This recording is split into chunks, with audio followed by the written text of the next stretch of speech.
Assalamualaikum warahmatullahi wabarakatuh. Selamat pagi anak-anak. Berjumpa lagi dengan Bu Mun dalam mata pelajaran ekonomi akuntansi.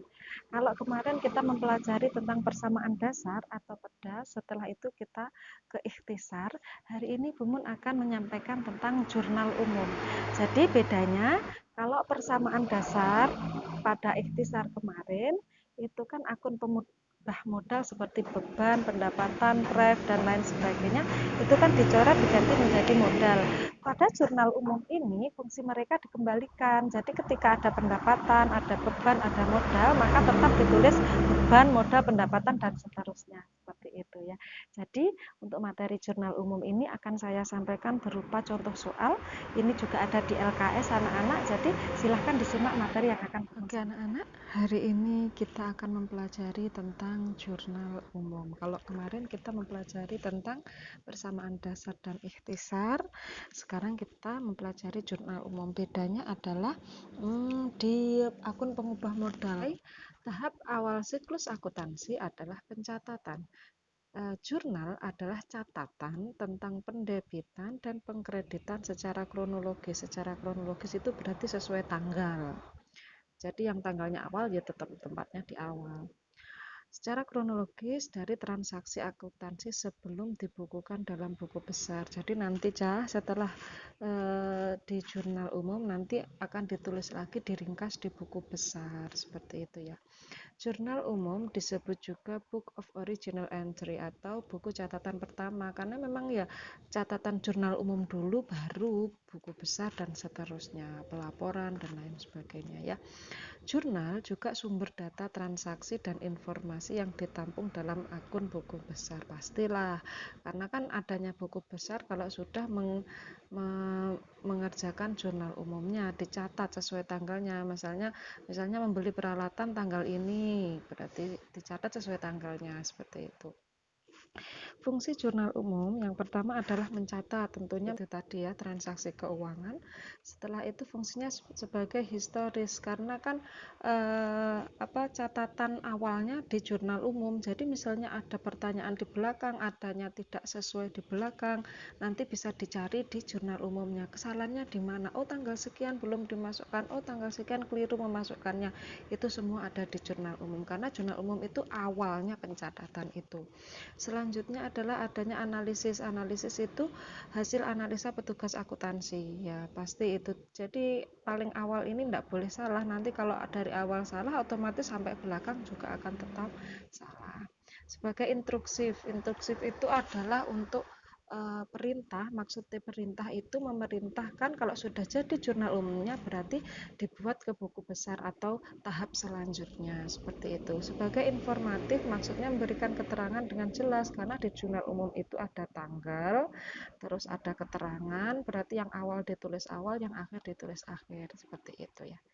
Selanjutnya adalah secara umum terbagi menjadi dua, jurnal khusus dan jurnal umum. Kalau jurnal khusus adalah jurnal yang khusus mencatat transaksi-transaksi tertentu ya. Jadi memang ada beberapa transaksi yang khusus di situ karena ada pencatatan sendiri. Kalau jurnal umum itu mencatat semua yang namanya juga umum, jadi semua transaksi masuk kecuali jurnal yang ada di jurnal khusus. Contohnya jurnal khusus seperti ini ya. Faktur adalah dokumen komersial merinci transaksi seorang pemberi dan penjual. Dalam kehidupan sehari-hari, faktur disebut juga sebagai kwitansi, biasanya bentuk tagihan misalnya.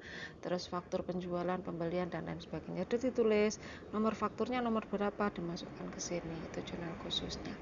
Selanjutnya adalah contoh soal. Ya, kita langsung ke contoh soal. Ini ada di LKS halaman 34 sampai 35 ya.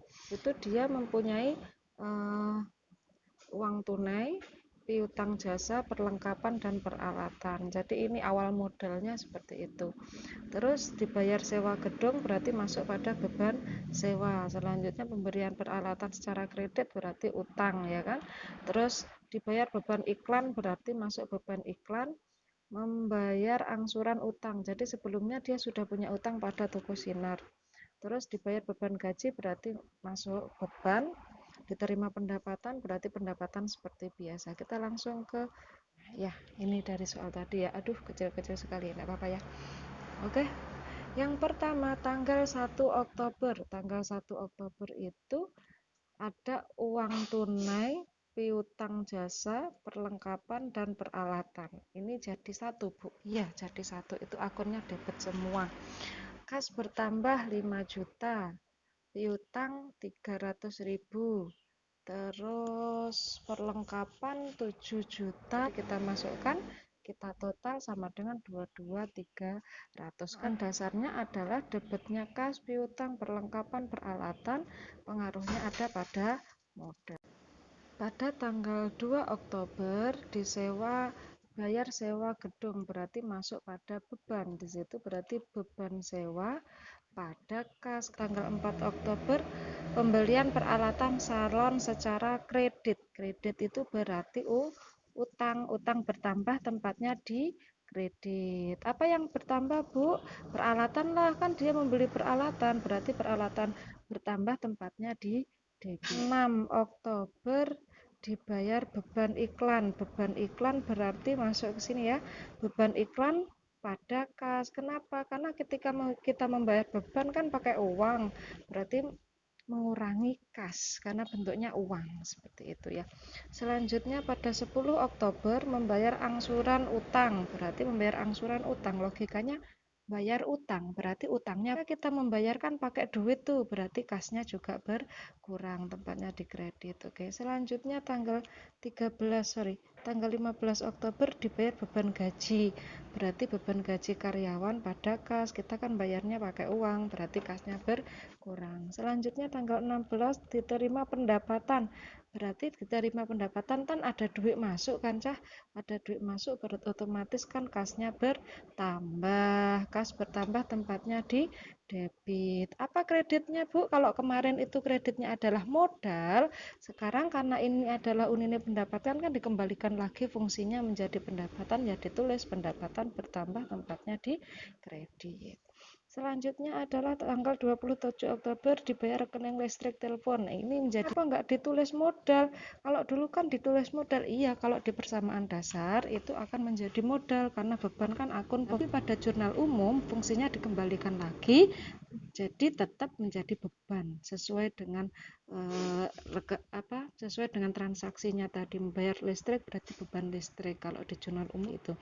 Jadi beban bertambah, tempatnya di debit, kasnya berkurang, tempatnya di kredit karena bayar listriknya kan pakai duit kan, Cah. Oke. Selanjutnya tanggal 31 bayar gaji karyawan, berarti beban gaji pada kas. Ini sama kayak tadi ya. Jadi kalau beban dikembalikan lagi fungsinya menjadi beban. Kalau yang di persamaan dasar kan menjadi modal, ya kan, seperti itu. Selanjutnya tanggal 31 Oktober lagi pelayanan salon pembayaran tidak diterima langsung, tidak diterima uangnya masuk pada piutang. Jadi harta kita di orang lain, wong kudune wis dibayar tapi belum diterima uangnya, itu berarti masuk pada piutang. Piutang bertambah, tempatnya di debit. Terus apa, Bu, kreditnya? Ya pendapatan lah, kan kita sudah bekerja mendapatkan bayaran, itu namanya pendapatan ya. Selanjutnya tanggal 31 Oktober pengambilan pref berarti pengambilan uang pribadi. Mungkin yang punya perusahaan butuh duit, akhirnya uang perusahaan diambil, itu namanya pref, ya kan. Pengambilan pref, kita tulis pref bertambah, tempatnya di debit, kasnya berkurang. Loh, Bu, kok kas? Iyalah, kan ketika dia ngambil pref, mengambil harta perusahaan itu kan berupa uang kan, Cah, berarti kasnya berkurang, tempatnya di kredit. Kalau sudah kita total semuanya, debit ini kita total semuanya dari atas ke bawah, terakhir kita catat, oh ternyata 33.150.000. Kreditnya juga seperti itu, kita total seret ke bawah, oh ternyata 33.150.000. Ini harus sama. Kalau tidak sama itu namanya tidak balance, karena kalau di jurnal umum itu harus balance, harus seimbang, harus sama antara debit dan kredit. Paham nggih anak-anak nggih? Ya, ini sama dengan persamaan dasar, bedanya cuma akun pengubah modal dikembalikan lagi fungsinya, seperti itu ya. Oke. Kalau kita tulis tadi jurnal umumnya, maaf ini enggak muat ini judulnya saya taruh di sini ya, karena enggaknya ya ada tanggal, ingat tanggal dan bulan, habis itu keterangan, Terus habis itu ada debit dan kreditnya. Bu, ref itu apa? Ref itu adalah catatan nanti ketika dia dimasukkan di buku besar. Dikosongi dulu aja nggak apa-apa. Biasanya ada fakturnya juga di sini kolom faktur, tapi karena ini simulasi aja, nggak usah ditulis juga nggak apa-apa. Kan gitu ya. Oke. Oke anak-anak, sudah sedikit paham ya materi yang Bumun sampaikan. Tugasnya hari ini adalah mencatat. Habis itu buatlah jurnal umumnya. Jadi mencatat transaksinya dan dibuat jurnal umumnya. Hasilnya nanti kalian foto, habis itu diupload di link Google Form nanti yang akan saya sampaikan nanti ya. Simpan catatanmu karena soal yang akan Bumen sampaikan ini akan masih berlanjut pada materi minggu depan. Akan beruntut. Jadi tidak boleh hilang catatan hari ini ya. Oke. Ini soalnya ini ya, silahkan dicatat. Ini sama persis dengan yang saya terangkan tadi, bedanya hanya nominalnya saja. Oke, paham nggih anak-anak? Oke, anak-anak sudah paham ya tentang materi yang Bumun sampaikan hari ini? Semoga sesegera mungkin kita bisa bertatap muka secara langsung sehingga lebih mudah menjelaskan tentang materi ekonomi ya. Saya akhiri materi pada hari ini. Jangan lupa jaga kesehatan, jaga jarak, dan jangan lupa bahagia. Wassalamualaikum warahmatullahi wabarakatuh. Bye.